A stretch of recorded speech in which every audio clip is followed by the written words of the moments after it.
Assalamualaikum warahmatullahi wabarakatuh. Izin memperkenalkan diri, nama saya Rosi Rosanda dengan NPM 2111060143, Prodi Pendidikan Biologi Fakultas Tarbiyah dan Keguruan UIN Raden Intan Lampung.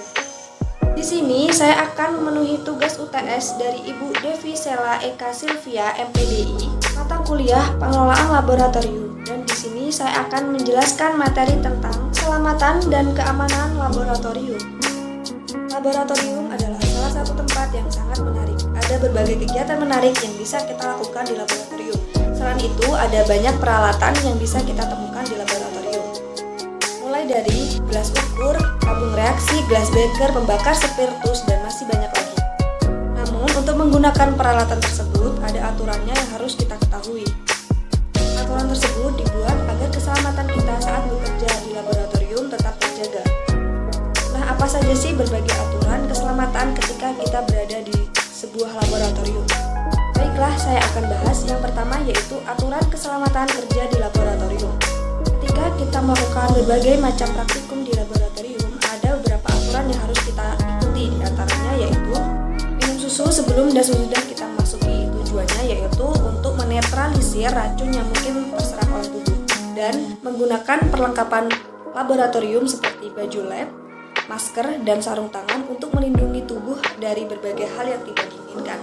Dan selalu berhati-hati saat menggunakan alat kaca. Lalu ketika kita ingin mengambil bahan kimia, gunakan berbagai alat seperti pipet, sendok, atau pinset.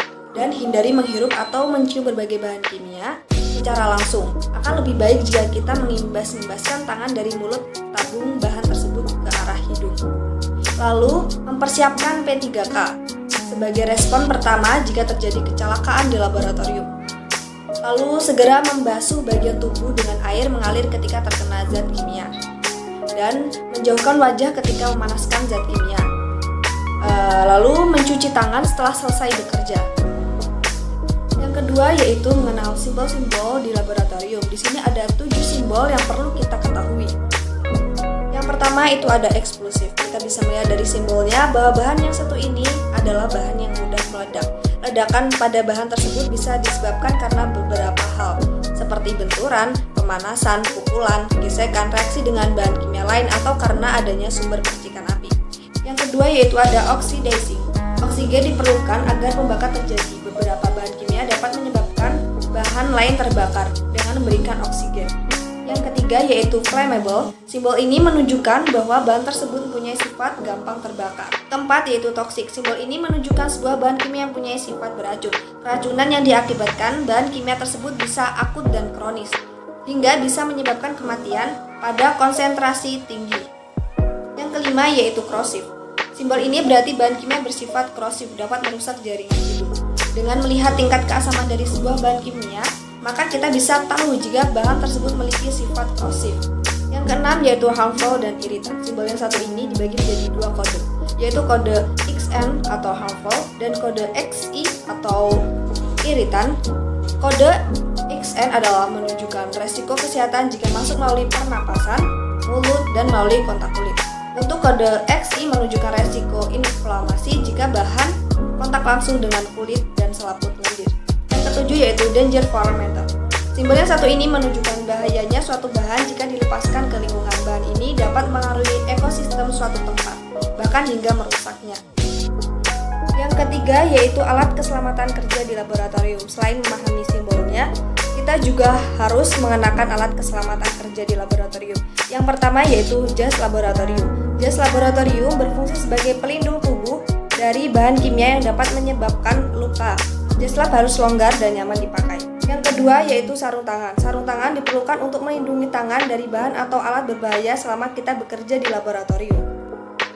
Yang ketiga yaitu goggles, merupakan pelindung mata dari bahan yang mudah meledak atau menguap. Dan yang keempat yaitu masker. Masker digunakan untuk melindungi hidung dan mulut agar tidak menghirup atau menelan bahan kimia. Yang keempat yaitu prosedur keselamatan kerja di laboratorium. Hal lain yang harus juga kita perhatikan saat bekerja di laboratorium yaitu terkait prosedur keselamatan kerja di laboratorium. Beberapa prosedur keselamatan kerja di laboratorium antara lain, yang pertama menggunakan alat keselamatan kerja. Yang kedua, melepaskan perhiasan yang mudah rusak apabila terkena bahan kimia. Yang ketiga, dilarang makan dan minum di dalam laboratorium.